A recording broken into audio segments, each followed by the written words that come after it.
Hi everybody, it's Tristan here from Evolve EdTech and welcome back to our School AI series where we are going to show you how easy it is to use the suite of AI powered tools available in this marvelous assistant. Today, we're going to go and show you how easy it is to create rubrics with School AI. So obviously the first thing that we always need to make sure that we have done is we've logged into our School AI account. So I have done that and you can see that on your screen right now. So straight away, you can see all of the different tools that are available through School AI. Make sure you check our other videos as part of this series so that you can become more familiar with these particular tools and you can see just how easy it is to use them. But today, we're focusing on the rubric tool, which is just up here in the top right-hand corner of my screen.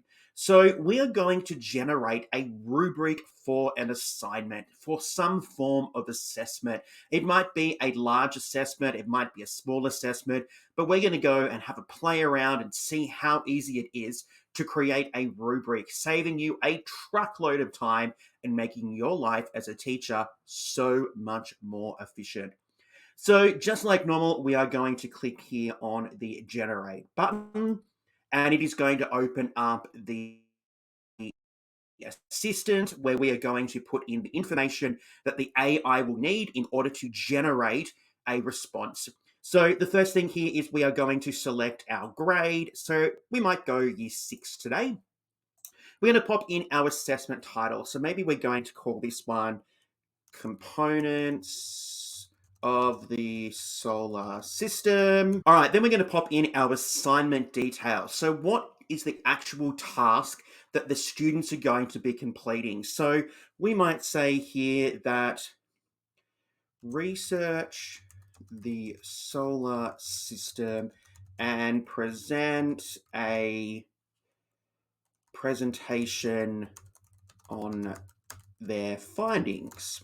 Now, obviously, the more specific you are, the better the output, but we'll have a look and see what happens here. So what is our point scale? It has to be numerical, and you decide what kind of allocations are going to be awarded for the achievement in this particular task.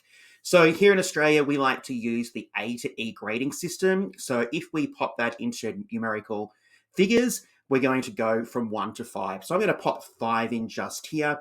And then we're going to pop in any additional information that is required. So students must research the solar system and create either a PowerPoint or Google Slides presentation containing a minimum of 10 slides, which include relevant information and images. Students should make this as engaging as possible. Students will present this to their peers in class. All right, so that additional information is going to help the AI generate that rubric. So obviously, the more you pop in there, the better the output is going to be. All right, so once you have all that information ready to go, we're just going to head down here to the purple generate button. We're going to let the AI do its thing, give it a couple of moments, and it's going to create something here for us. So here we go. We've got the grade level, we've got the assignment title, we've got that description, and here is our rubric. All right, so content accuracy, slide requirements, visual appeal, images and media, and then presentation skills. Then we've got the achievement levels from excellent, good, satisfactory, needs improvement, and poor. All right, and then we have some suggestions there. Now, obviously, everything like School AI has shown us in the videos and all the tutorials that we've made so far, this is all editable. So if you don't like, say, this particular language, we can go and change that really easily so that you can customize this for your particular needs. So perhaps we say that we haven't really been clear enough in our directions and those criteria aren't really matching what we want, we can head over here to the right-hand side.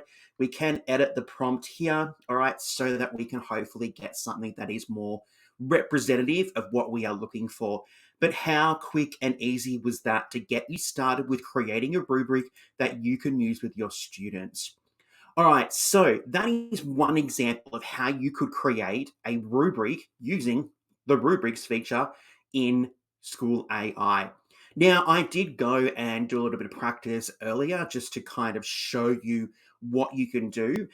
So I'm going to go and show you one now that actually is something that I have done at my school with previous students. So this is for a unit that we used to call a novel approach, where we read the novel Stormbreaker. So I'm just going to head over here and show you the prompt so you can get a bit of an idea as to the importance of how much information you're popping into the prompt so that you can get the best output. So this was for year 7, our novel approach assessment task.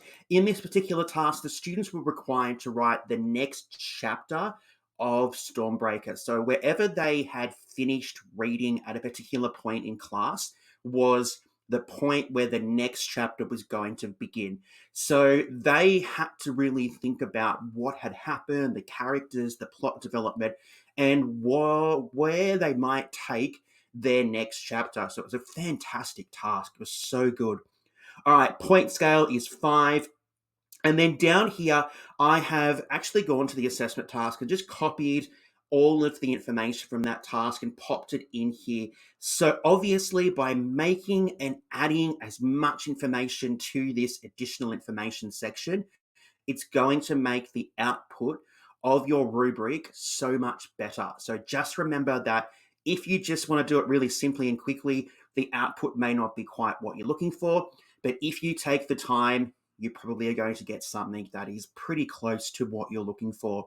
So this is the rubric that it generated. So the continuation of Stormbreaker, looking at those adventure spy elements, character inclusion, suspense techniques, word count, and self-editing.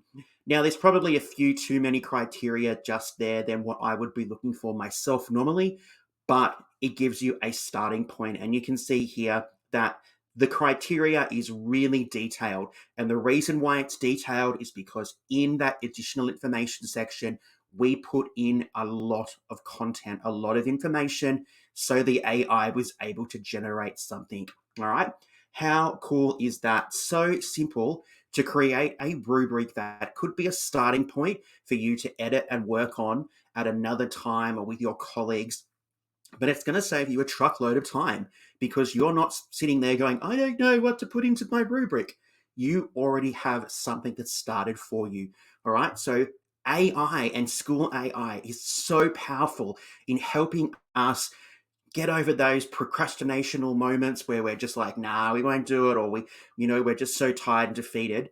Now we can actually get started and we can actually create some marvelous rubrics that we could use with our students.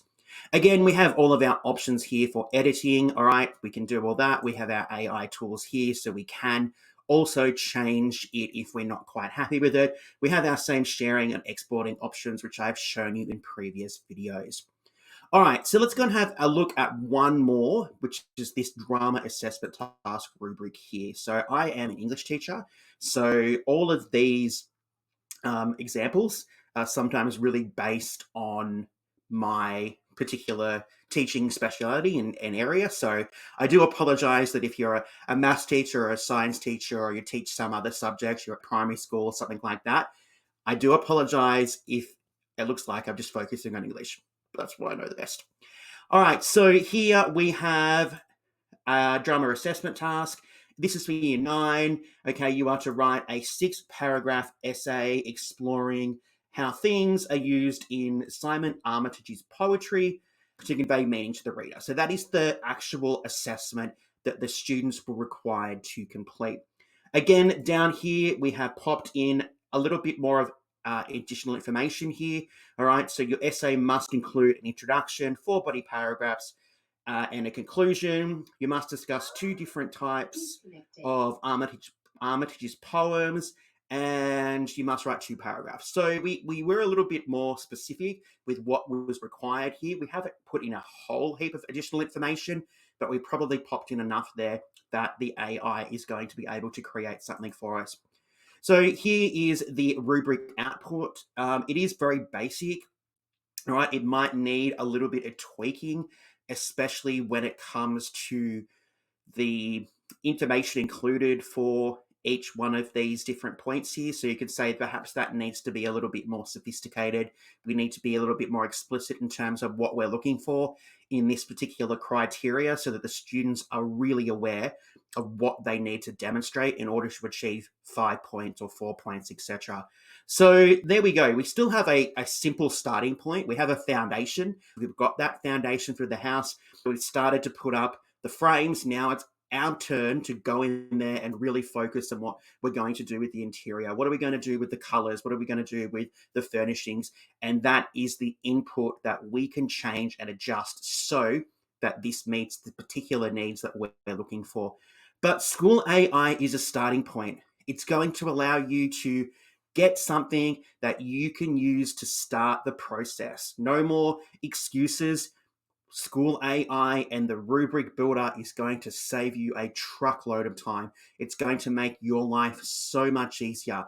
And just remember, if you're not happy with your prompt, just head over to the prompt button here in the top right-hand corner and adjust as necessary. Adjust, adjust, adjust. All right? Get what you want, see what it provides you, and then go from there.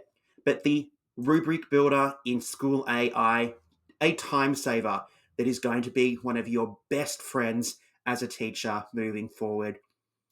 All right, well, that brings us to the end of another video as part of our SchoolAI series.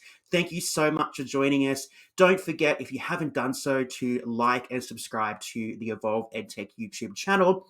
By liking and subscribing to our channel, you are going to continue to inspire us to create content and resources and videos for you so that you can have fun with EdTech in the classroom. All right, everybody, until then, stay safe, and I will catch you again in another video.